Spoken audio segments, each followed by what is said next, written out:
نحمده ونصلي على رسوله الكريم أما بعد فأعوذ بالله من الشيطان الرجيم بسم الله الرحمن الرحيم قل أغير الله أبغي ربا وهو رب كل شيء ولا تكسب كل نفس إلا عليها ولا تزر وازرة وزر أخرى ثم إلى ربكم مرجعكم فينبئكم بما كنتم فيه تختلفون آمنت بالله صدق الله العلي العظيم وصدق رسوله النبي الأمين الكريم أما بعد اللہ رب العزت کی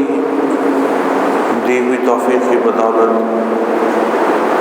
ایک مرتبہ پھر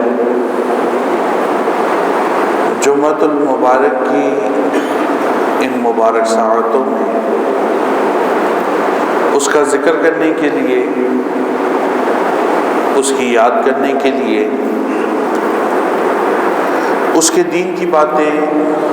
سننے اور سنانے کے لیے اور اس کی بارگاہ عالیہ میں سر بسجود ہونے کے لیے ہم تمام لوگ اکٹھے ہیں۔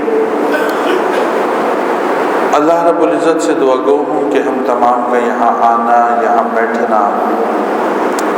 کلام کرنا اور کلام سننا اللہ رب العزت اپنی بارگاہ عالیہ میں قبول و مقبول فرمائے گا۔ جو آیت کریمہ سورۃ الانعام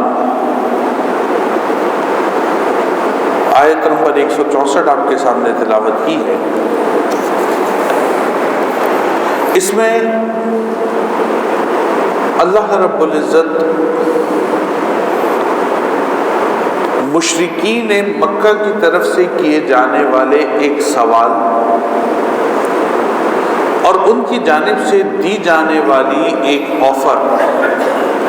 اس کا جواب دے رہے ہیں۔ وہ آفر کیا ہے؟ وہ آفر یہ ہے کہ وہ حضور علیہ الصلوۃ والسلام آپ کی بارگاہ میں اس بات کو پیش کرتے ہیں کہ آپ کو ہم سے جتنا پیسہ چاہیے آپ ہم سے لے لیں، جتنی دولت کی آپ کو طلب ہے وہ دولت آپ ہم سے ایکسپٹ کر لیں، ہمیں بتا دیں۔ کسی جگہ کی ملکیت چاہیے، مالک بننا چاہتے ہیں، کوئی زمین چاہیے تو وہ ہمیں بتا دیں۔ قبیلے کی سرداری چاہتے ہیں، مکہ کے اندر سردار بننا چاہتے ہیں، لوگوں کو اپنا مطیع و فرما بردار بنانا چاہتے ہیں تو آپ ہمیں بتا دیں، ہم یہ ساری چیزیں آپ کی خدمت میں پیش کر دیتے ہیں۔ لیکن جو دعوت آپ دے رہے ہیں، جو دین آپ ہمیں سکھا رہے ہیں، جس مذہب کی، جس اسلام کی آپ ہم کو دعوت دے رہے ہیں، اس کی دعوت دینا چھوڑ دیں۔ پیسہ لے لیں، پراپرٹی لے لیں، دنیاوی اور جاہ و منصب چاہیے،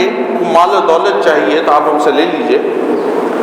لیکن اس مذہب کی طرف لوٹ کر واپس آ جائیے جو ہمارے آباء و اجداد کا مذہب تھا، ہمارے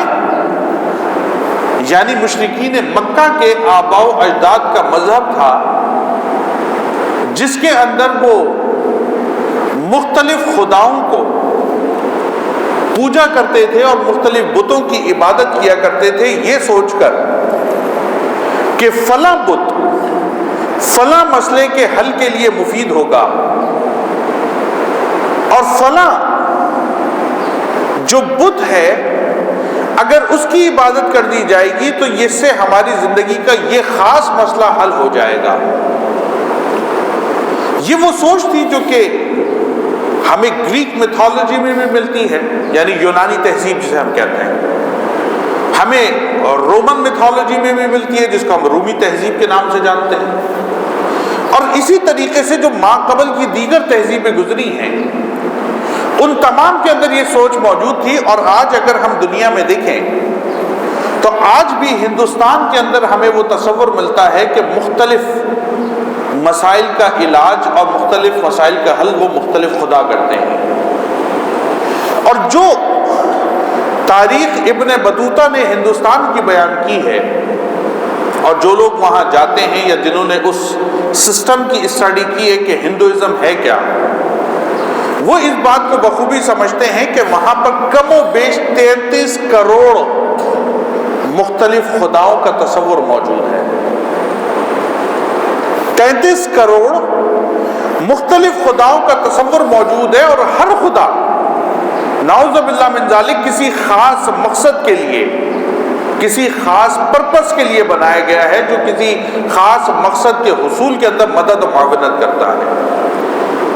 تو مشرکین مکہ حضور علیہ الصلوۃ والسلام کو جو دعوت دیتے تھے، جس بات پر پیسہ پیش کر رہے تھے، دولت پیش کر رہے تھے، سرداری کے آفر دے رہے تھے، وہ بات یہ تھی کہ آپ جو ایک خدا کی بات کرتے ہیں اور ایک اللہ کی بات کرتے ہیں اور ایک رب کی بات کرتے ہیں کہ یہ ساری کی ساری کائنات اس ایک رب کی بنائی ہوئی ہے، اور وہی رب ہے جو اس ساری کائنات کے نظام کو چلانے والا ہے. وہ ازل سے ہے، وہ ابد تک رہے گا. کوئی خیر اور کوئی شر فی نفسی ہی خیر اور شر نہیں ہوتی جب تک اللہ کی جناب سے اس شے کے اندر خیر یا شر کو نہ رکھ دیا گیا ہو. کوئی چیز اپنی ذات میں نفع بخش یا نقصان دہ نہیں ہوتی جب تک اللہ رب العزت کی جناب سے اس شے میں نفع اور نقصان کو نہ رکھ دیا گیا ہو. اس دعوت سے وہ مشرکین مکہ ڈرتے بھی تھے، گھبراتے بھی تھے، اور اس کی بدل کے اندر حضور علیہ الصلوۃ والسلام کو یہ دعوت دی جاتی تھی کہ آپ ہم سے پیسہ لے لیں، آپ ہم سے دولت لے لیں، آپ کو سردار بننا ہے آپ سردار بن جائیے، آپ کو دنیاوی مال و دولت اور جاہ و حشمت چاہیے تو وہ سارا کچھ قبول کر لیجیے، اس دعوت کو روک دیں، اور اس کے بدلے میں ان خداؤں کی طرف لوٹ آئیں جو خدا ہمارے ہیں. تو اللہ رب العزت فرماتے ہیں میرے رسول آپ ان کو جواب دیجئے، قل آپ فرمائیے، اغیر اللہ ابغی رب، کہ میں اپنے اللہ کو چھوڑ کر، اپنے رب کو چھوڑ کر کسی اور رب کو تلاش کروں؟ میں اللہ کو ماننا چھوڑ دوں، میں اللہ پر ایمان لانا چھوڑ دوں جو رب ہے، عالمین کو عدم سے وجود میں لانے والا، اور وجود میں لانے کے بعد اس کو آہستہ آہستہ اوج کمال تک پہنچانے والا ہے، میں اس رب کو چھوڑ دوں؟ وَهُوَ رَبُّ كُلِّ شَيْءٍ، حالانکہ وہ کائنات میں موجود ہر شے اس کا رب ہے، اس کا مالک ہے، اس کو پیدا کرنے والا ہے. جب حضور علیہ الصلوۃ والسلام نے یہ بات ان کے سامنے پیش کی تو ولید بن مغیرہ جو ایک بڑا مشہور اس زمانے کا سردار تھا، بڑا دولت والا تھا، پیسوں والا تھا، تو اس نے کہا اے محمد صلی اللہ علیہ وسلم، اگر آپ اس بات سے ڈرتے ہیں کہ نعوذ باللہ من ذالک آپ کا رب آپ کی گرفت کرے گا، اس بات کے اوپر کہ آپ اس کے چھوڑ کر واپس ہمارے دین پر آ گئے ہیں، تو ہم اس کی بھی سیٹلمنٹ کر لیتے ہیں. اب آپ دیکھیں کہ کس طریقے سے ورغلانے کی سازش ہو رہی ہے. پہلے پیسہ آفر کیا، پہلے دولت آفر کی، جاہ و منصب آفر کیا، سرداری آفر کی، اور جب دیکھا کہ ان میں سے کسی چیز سے قابو نہیں آ رہے تو کہا ٹھیک ہے، آپ اگر اس بات کے اوپر گھبراتے ہیں یا پریشان ہوتے ہیں کہ آپ کا رب آپ کی پکڑ کرے گا اس بات کے اوپر کہ آپ نے اس کا دین چھوڑ کر ہمارے خداؤں کو اپنا لیا، تو کہا پھر ایسا کر لیتے ہیں، اس دن کے لیے بھی میں اپنی ذات کو پیش کرتا ہوں، آپ کا بوجھ میں اٹھا لوں گا. جو پکڑ آپ کی ہوگی اس پکڑ کی رسپانسبلٹی میں لیتا ہوں کہ میں آپ کے رب کی بارگاہ میں پیش ہو کر کہہ دوں گا کہ میں نے محمد صلی اللہ علیہ وسلم سے کہا تھا کہ وہ اپنا دین چھوڑے، میرے دین پر آ جائے، تو اگر پکڑنا ہے تو مجھے پکڑ لیں، میں آپ کو یہ آفر بھی دیتا ہوں۔ تو اللہ نے فرمایا کہ میرے رسول آپ ان سے کہیے کہ وَلَا تَكْسِبُ كُلُّ نَفْسٍ إِلَّا عَلَيْهَا، کہ کوئی نفس، کوئی ذات وہ کچھ نہیں کماتی، کچھ حاصل نہیں کرتی سوائے اس کے کہ جو اس نے کیا ہوتا ہے یا جس کا وہ خود ذمہ دار ہوتا ہے۔ وَلَا تَزِرُ وَازِرَةٌ وِزْرَ أُخْرَىٰ، اور کوئی ذات کسی ذات کا بوجھ، اس کے گناہوں کا بوجھ اپنے کندھوں پر نہیں اٹھا سکتی۔ ثُمَّ إِلَىٰ رَبِّكُمْ مَرْجِعُكُمْ، پھر ایک وقت آئے گا کہ تمہیں اپنے رب کی طرف لوٹ کر جانا پڑے گا۔ فَيُنَبِّئُكُمْ بِمَا كُنتُمْ فِيهِ تَخْتَلِفُونَ، اور تمہارا رب تمہارے درمیان میں فیصلہ فرما دے گا اس بات کے اوپر جس بات پر تم آپس میں اختلاف کیا کرتے تھے۔ مطلب کیا ہوا؟ مطلب یہ ہوا کہ حضور علیہ الصلوۃ والسلام کو جو یہ دعوت دی گئی کہ مال و دولت لے لیں، مذہب چھوڑ دیں، دنیاوی جاہ و منصب لے لیں، مذہب چھوڑ دیں، دنیا کا کوئی رتبہ، کوئی درجہ، کوئی سرداری چاہیے تو لے لیں، چھوڑ دیں، اور اگر آپ گناہ کرنے سے ڈرتے ہیں اور نافرمانی سے ڈرتے ہیں تو اس کا بوجھ بھی ہم اٹھا لیتے ہیں۔ تو اللہ نے قرآن میں یہ فیصلہ فرما دیا کہ ایسے مسئلہ حل نہیں ہوگا۔ اولاً تو رب کوئی اور تلاش کیا نہیں جا سکے گا، اور ثانیاً جو بوجھ اٹھانے کی بات کرتے ہیں ان کی باتوں میں آپ گمراہ نعوذ باللہ من ذالک نہ ہو جائیے گا۔ کوئی ذات کسی ذات کا بوجھ نہیں اٹھا سکے گی، بلکہ ہوگا کیا؟ ہوگا یہ کہ جب روز قیامت سب کو پیش کیا جائے گا تو اللہ رب العزت ان کی درمیان میں فیصلہ فرما دیں گے ہر اس مسئلے کا جو ان کے اندر پیدا ہو چکا ہے۔ آج ہمارے معاشرے کے اندر ایک عجیب و غریب فکر ہے جو پروان چڑھ رہی ہے۔ ساری زندگی ہوتا یہ ہے کہ عبادات سے غافل رہتے ہیں، اللہ رب العزت کی فرما برداری اور دین اسلام کی تعلیمات اس سے غفلت رہتی ہے،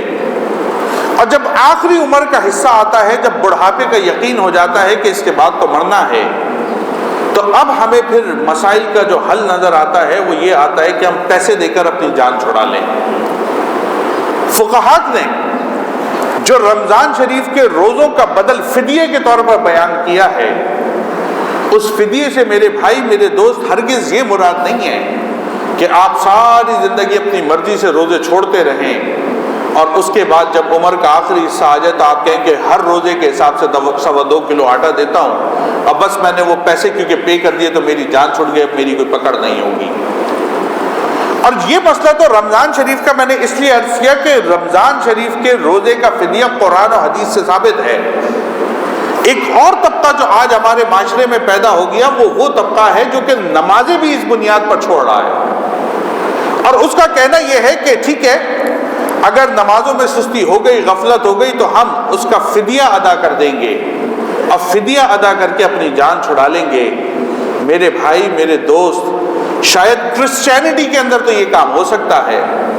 شاید کسی اور مذہب کے اندر تو پیسہ دے کر جان چھڑائی جا سکتی ہے، لیکن جس مذہب کے ماننے والے میں اور آپ ہیں، جس اللہ پر ایمان رکھنے والے میں اور آپ ہیں، اس اللہ کو میری اور آپ کی دولت کی نہ کوئی ضرورت ہے، نہ کوئی پرواہ ہے۔ اس کو دولت دے کر ہم اپنے ایمان کو نہ بچا سکتے ہیں اور نہ اپنے لیے جنت کو خرید سکتے ہیں۔ جو فرائض، جو واجبات اللہ رب العزت نے ہمارے اوپر رکھ دیے، وہ فرائض اور واجبات نہ میرے علاوہ کوئی ادا کر سکتا ہے، نہ ہمارے علاوہ کوئی اور ادا کر سکتا ہے۔ اگر رمضان شریف کے روزے ہم پر فرض ہیں تو ان فرائض کی ادائیگی مجھے اور آپ کو کرنی ہے۔ اگر روزانہ 5 وقت کی نماز اللہ نے میرے اور آپ کے اوپر انفرادی طور کے اوپر فرض کی ہوئی ہے تو ایسا نہیں ہو سکتا کہ میری جگہ وہ نماز کوئی اور ادا کر لے، یا مرنے سے پہلے میں چند ہزار کے نوٹ لوگوں کے ہاتھوں پر رکھ دوں اور یہ تصور کروں کہ نعوذ باللہ من ذالک میں نے اللہ کو رشوت دے دی اور اب اس پیسے کے بدلے میں اللہ میری نمازوں کو معاف کر دے گا، یہ کفارہ بن جائے گا۔ میرے بھائی، میرے دوست، اسلام کے اندر یہ کانسیپٹ موجود نہیں ہے۔ جہاں روزے کی بات ہے تو روزے کا حکم یہ ہوگا کہ اگر کوئی شخص شیخ فانی ہے، شیخ فانی کا مطلب یہ ہے عمر کے اس حصے میں پہنچ گیا کہ اب مرتے دم تک اس کا صحتیاب ہونا تمام اطباء کے نزدیک ناممکن ہے، تو پھر ایسا جو شیخ فانی ہوگا وہ مجبوری کی حالت میں اپنی طرف سے اپنے روزے کا فدیہ دے سکتا ہے۔ لیکن اگر زندگی میں آئندہ آنے والے ایک دن بھی اس کی طبیعت میں افاقہ ہوتا ہے، طبیعت میں بہتری آتی ہے، تو اس پر فرض ہوگا کہ وہ اپنے اس روزے کی قضا کرے جو اس سے چھوٹ گیا ہے۔ بالکل اسی طرح جو نماز ہے، اگر اللہ نے 5 وقت کی نماز میرے اور آپ کے اوپر فرض کی ہے، اب بحیثیت مسلمان میرا اور آپ کا ایمان بھی ہے کہ اللہ نے 5 وقت کی نماز روزانہ ہمارے اور آپ کے اوپر فرض کی ہے، تو میرے بھائی، میرے دوست، پھر آپ اگر یہ سوچ کر بیٹھ جائیں یا میں یہ سوچ کر بیٹھ جاؤں یا ہم میں سے کوئی شخص یہ سوچ کر بیٹھ جائے کہ جب بوڑھے ہوں گے تو دیکھا جائے گا یا مرنے سے پہلے ان نمازوں کا فدیہ دے دیں گے، تو میرے بھائی، میرے دوست، اس بات کو یاد رکھیے، نہ تو ہماری طرف سے کوئی یہ نمازیں ادا کر سکتا ہے، نہ ہمارے دیا ہوا پیسہ ان نمازوں کا بدل بن سکتا ہے، بلکہ اس کا شرعی حکم بھی وہی ہوگا کہ زندگی کے اندر اگر کھڑے ہو کر نماز پڑھ سکتے ہیں تو کھڑے ہو کر پڑھنی ہے، حالت خراب ہو جائے تو بیٹھ کر پڑھنی پڑے تو بیٹھ کر پڑھنی ہے، بیٹھ کر پڑھنا مشکل ہو جائے لیٹ کر ادا کرنی ہے تو لیٹ کر پڑھنی ہے، اور اگر لیٹنے میں بھی مسئلہ ہو جائے تو فقط اشاروں سے نماز کو ادا کرنا ہے، کسی صورت نماز کی بخشش اور نجات نہیں ہے۔ اور جب کوئی شخص اس حال کو پہنچ جائے کہ نماز کے اب ادائیگی میں اتنی مشکلات پیش ہو جائے کہ جس کو آپ کہتے ہیں کہ وہ قومے کی حالت میں چلا گیا کہ اب وہ اشاروں سے بھی نماز نہیں پڑھ سکتا، تو اس کے بعد جتنی نمازیں رہ جائیں گی ان کا فدیہ ادا کیا جائے گا، معاف تب بھی نہیں ہوں گی، لیکن اس کے بعد اس کا فدیہ ادا کیا جائے گا کہ اب یہ کبھی بھی ان کو ادا نہیں کر سکتا، لیکن جیسے ہی طبیعت بحال ہوگی اس شخص کے اوپر فرض ہے کہ وہ ان قضا نمازوں کی ادا شروع کر دے۔ مطلب کیا ہے بتانے کا؟ مطلب بتانے کا یہ ہے جو قرآن میں اللہ نے فرمایا وَلَا تَكْسِبُ كُلُّ شَيْءٍ إِلَّا عَلَيْهَا، کہ کسی ذات پر، کسی نفس پر اس کے علاوہ کوئی بوجھ نہیں ڈالا جائے گا جو اس نے خود کیا ہے۔ اور پھر فرمایا وَلَا تَزِرُ وَازِرَةٌ وِزْرَ أُخْرَىٰ، اور کوئی ذات، کوئی شخص ہماری طرف سے ہمارے بوجھ کو اٹھانے والا نہیں ہوگا۔ اسی لیے جو بزرگان دین کی زندگی ہمیں ملتی ہے، صحابہ کرام کی زندگی جو ہمیں ملتی ہے، مشائخ اور اولیاء کی زندگی ہمیں ملتی ہے، اس کے اندر وہ اپنی زندگی کے ہر لمحے میں اپنا محاسبہ انہی اشیاء کے اوپر کرتے تھے کہ کہیں ایسا نہ ہو کہ ہم سے کوئی ایسی غلطی سرزد ہو جائے جس کا روز محشر ہم کو جواب دینا پڑے۔ اللہ کے ولی حضرت حاتم اسم رحمۃ اللہ تعالی علیہ، آپ کے بارے میں آتا ہے کہ آپ کے پاس ایک شخص خدمت میں حاضر ہوا اور کہا حضرت میں آپ کی دعوت کرنا چاہتا ہوں، آپ کی خدمت کرنا چاہتا ہوں، میرے گھر آئے، میں آپ کو کھانا کھلاؤں، آپ کی مہمان نوازی کروں۔ آپ اس کو متواتر منع کرتے رہے، انکار کرتے رہے، لیکن جب اس نے بہت زیادہ زور دیا تو آپ نے فرمایا کہ میں 3 شرائط رکھوں گا، اگر تم نے میری تینوں شرطوں کو مان لیا تو اس کے بعد میں تمہاری دعوت میں آ جاؤں گا، ورنہ میں نہیں آتا۔ کہا حضرت حکم کریں۔ کیا پہلی شرط یہ ہے کہ دعوت جہاں پر ہوگی وہاں جہاں میرا دل چاہے گا وہاں بیٹھوں گا، تمہاری مرضی سے نہیں بیٹھوں گا۔ اس نے کہا حضرت یہ تو کوئی مسئلے کی بات ہی نہیں ہے، ہم پوری جگہ اتنے اچھے انداز میں بنائیں گے کہ انشاءاللہ آپ جہاں بھی بیٹھیں گے وہ اچھی ہوگی۔ کہا ٹھیک ہے، پہلی شرط منظور ہے؟ کہا جی منظور ہے۔ کہا دوسری شرط یہ ہے کہ جو کھانا کھاؤں گا اپنی مرضی کا کھاؤں گا، تمہاری مرضی سے کھانا نہیں کھاؤں گا کہ جو آپ نے رکھا ہے مجھے وہ کھانا ہے، جو آپ پیش کریں وہ کھانا ہے، جو پسند کروں گا کھاؤں گا، جس کو ناپسند کروں گا نہیں کھاؤں گا۔ کہا حضرت ٹھیک ہے، یہ شرط بھی قبول ہے، سارے کھانے اچھے ہوں گے، آپ جو بھی کھا لیں۔ کہا ٹھیک ہے۔ کہا تیسری شرط یہ ہے کہ جو بات کہوں گا تمہیں ماننی پڑے گی، انکار نہیں کرو گے۔ کہا حضور آپ میرے بزرگ ہیں، میرے مرشد ہیں، آپ جو حکم کریں گے مان لوں گا۔ فرمایا ٹھیک ہے، ہم تمہاری دعوت میں آئیں گے۔ وہاں پہنچے، دسترخوان بچھایا گیا، کھانا لگایا گیا۔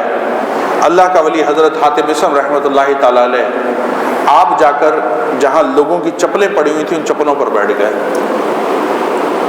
لوگوں نے کہا حضرت یہ کیا معاملہ ہے، آپ چپلوں پر ادھر آئے نہیں، آپ کے لیے پوری جگہ سجائی گئی ہے دسترخوان۔ آپ نے فرمایا میں نے پہلی شرط یہ رکھی تھی جہاں دل چاہے گا وہاں بیٹھوں گا، یہ شرط ہے ہماری، میں نے یہیں بیٹھنا ہے۔ اب لوگ شرمندہ ہو گئے کہ ٹھیک ہے پتہ نہیں کیا سوچ کے بیٹھے ہیں، اللہ والے آدمی ہیں، ٹھیک ہے مان لیتے ہیں۔ وہاں بیٹھ گئے، دسترخوان بچھایا گیا، اب چپلوں سے دسترخوان شروع کیا گیا کہ لوگ دائیں بائیں بیٹھ جائیں حضرت کے۔ جب کھانا لگا اور کھانا پیش کیا گیا تو اپنے لباس میں سے ایک سوکھی روٹی نکالی، اس کے ٹکڑے توڑے اور کھانا شروع کر دیے۔ کہا حضرت یہ کیا ہے، آپ کے لیے اتنا کھانا لگایا کہ آپ اس کو کھائیں؟ فرمایا میں نے تم سے شرط کر رکھی تھی جو دل چاہے گا وہ کھاؤں گا، تمہاری مرضی سے نہیں کھاؤں گا۔ کہ عجیب بات ہے۔ خاموش ہو گئے، کھانا لوگ کھاتے رہے۔ جب کھانا مکمل ہو گیا فرمایا بھائی سب نے کھانا کھا لیا؟ کہا جی کھا لیا۔ کہا اب ایسا کرو جس توے کے اوپر روٹیاں پکائی گئی تھی نا وہ ذرا کھولتا ہوا توا لے کر آؤ۔ کہا حضرت اس کا کیا کرنا ہے؟ کہا توا تو لے کر آؤ۔ کھولتا ہوا توا جس پہ چند لمحات پہلے تک روٹیاں پکائی جا رہی تھیں، اس لوہے کے توے کو لایا گیا۔ آپ نے وہ توا بیچ مجلس میں رکھا اور فرمایا اب تم میں سے ایک ایک بندہ اس توے پر کھڑا ہو اور کھڑا ہو کر بتایا اس نے کھایا کیا کیا ہے۔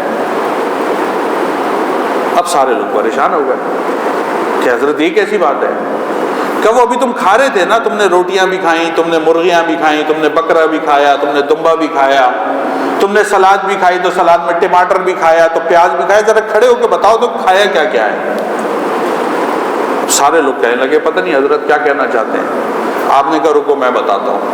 آگے بڑھے، اس توے پر پاؤں رکھا، فرمایا ایک روٹی کھائیے، یہ کہہ کے اتر گئے۔ معمولی سا پاؤں جلا، ہلکی سی تکلیف ہوئی، لیکن بس اتنا کہنا تھا ایک روٹی کھائی اتر گئے۔ اب پھر آپ نے فرمایا دیکھو تم جو اتنی نعمتیں کھا رہے ہو نا، تمہیں روز قیامت اللہ کو اس کا حساب دینا پڑے گا۔ یہ ایک وقت کا کھانا ہے جو تم نے ابھی کھایا ہے، تم ایک وقت کا کھانا اس لوہے کے توے پر کھڑے ہو کر جواب نہیں دے سکتے، حساب نہیں دے سکتے، جو تمہاری دنیا کی آگ کے اوپر پک کر گرم ہوا ہے۔ جب قیامت کے اللہ کی بارگاہ میں پیش ہوگے تو دنیا کی آگ کو 70 گنا بڑھا دیا جائے گا، اور جب یہ آگ 70 گنا دہک جائے گی اس کے بعد جو گناہگار ہوں گے ان کو اس آگ میں رکھا جائے گا، اور جب اللہ لوگوں سے حساب لے گا تو سورج سوا نیزے کے اوپر ہوگا، اور وہ سوا نیزے کے اوپر قریب ترین سورج اس زمین کو دہکا دے گا، وہ آگ کے انگاروں کی طرح ابلتی ہوگی، اور تمہیں اس کے اوپر کھڑے ہو کر زندگی کے اندر ہر اس حلال غذا کا حساب دینا ہوگا جو تم نے حلال طریقے سے کما کے کھائی ہے۔ اگر حرام کمایا ہوگا یا حرام کھایا ہوگا تو اس کا حساب اس سے بھی سختر ہوگا جو تم حلال چیزوں کا حساب دو گے۔ میرے بھائی میرے دوست، میں اور آپ جو نعمتیں استعمال کرتے ہیں، میں اور آپ جو اللہ کی طرف سے دی ہوئی نعمتوں کا دن بھر میں استعمال کرتے ہیں، کبھی میں نے اور آپ نے سوچا اس کا بدل کیا ہو سکتا ہے؟ حضرت علی رضی اللہ تعالیٰ عنہ، آپ کے قول میں نے پہلے بھی عرض کیا تھا، آپ فرماتے ہیں اس دنیا پہ کیا رغبت ہو جس دنیا کے ہر حلال پر حساب دینا پڑے اور ہر حرام کے اوپر عذاب بھگتنا پڑے۔ اس دنیا میں کیا دل لگائیں کہ جس کے ہر حلال پر حساب دینا پڑے اور اس کے ہر حرام پر عذاب بھگتنا پڑے۔ میرے بھائی میرے دوست، ہمارے اسلاف نے سادگی کو اپنایا، سادگی سے زندگی گزاری۔ اگر اللہ نے ان کو 2 روپے دیے تو انہوں نے اس میں سے اللہ کی راہ میں خرچ کر دیا، جب اللہ نے ان کو 10 روپے دیے تو انہوں نے وہ بھی اللہ کی راہ میں خرچ کر دیے۔ اپنے پاس ذخیرہ اندوزی کر کے اگلے 10 سال کی پلاننگ نہیں کی، بلکہ ہمیشہ سے دنیا میں اس طرح رہے جس طرح سے ایک مسافر وہ سرائے خانے میں رہا کرتا ہے۔ حدیث شریف میں آتا ہے حضور علیہ الصلوۃ والسلام آپ ایک مرتبہ بوریے کے بستر پر لیٹے ہوئے تھے تو آپ کے جسم کے اوپر بوریے کے نشان آ گئے۔ وہ جو بوریے کا لباس ہوتا ہے اور بوریے کی چٹائیاں بنتی ہیں اس کے اوپر آپ لیٹے ہوئے تھے، جسم پر نشان آ گئے، داغ آ گئے۔ تو ایک صحابی رسول صلی اللہ علیہ وسلم، ان کی آنکھوں میں آنسو آئے، فرمایا خدا کے محبوب، آپ کے لیے اللہ رب العزت نے اس کائنات کو بنایا، آپ کے لیے دونوں عالم کو سجایا، خدا کے محبوب آپ اس تکلیف کی حالت میں ہیں، آپ ہمیں اجازت دیں ہم آپ کے لیے کسی بہتر بستر کا بندوبست کر دیں تاکہ آپ کو آرام میں تکلیف نہ ہو۔ تو خدا کے محبوب علیہ الصلوۃ والسلام آپ نے مسکرا کر فرمایا تم میرے آرام کی کیا فکر کرتے ہو، میں تو وہ مسافر ہوں جو دوران سفر ایک درخت کے سائے میں کچھ لمحے بیٹھا تھا، مجھے تو آگے کا سفر کرنا ہے اور آگے کی تیاری کرنی ہے۔ میں اور آپ پتہ نہیں کس تیاری کے اندر آج لگے ہوئے ہیں۔ میرے بھائی، میرے دوست، لوٹیے اللہ کی طرف، لوٹیے رسول اللہ کی طرف،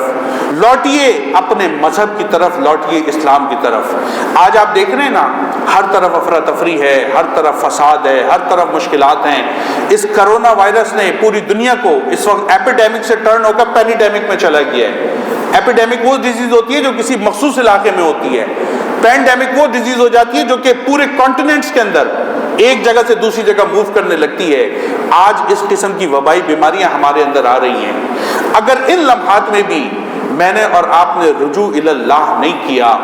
ان لمحات میں بھی میں نے اور آپ نے توبہ الی اللہ نہیں کی، ان لمحات میں بھی اگر میں نے اور آپ نے اللہ کی رحمت کو نہیں پکارا، تو یاد رکھیے کہ آئندہ آنے والے لمحات میں پتہ نہیں ہمیں مہلت ملے یا نہ مل سکے۔ وقت تنگ ہے، وہ زندگی تنگ ہوتی جا رہی ہے۔ آج سے توبہ اور استغفار کا باقاعدہ اہتمام کریں۔ حضور نے فرمایا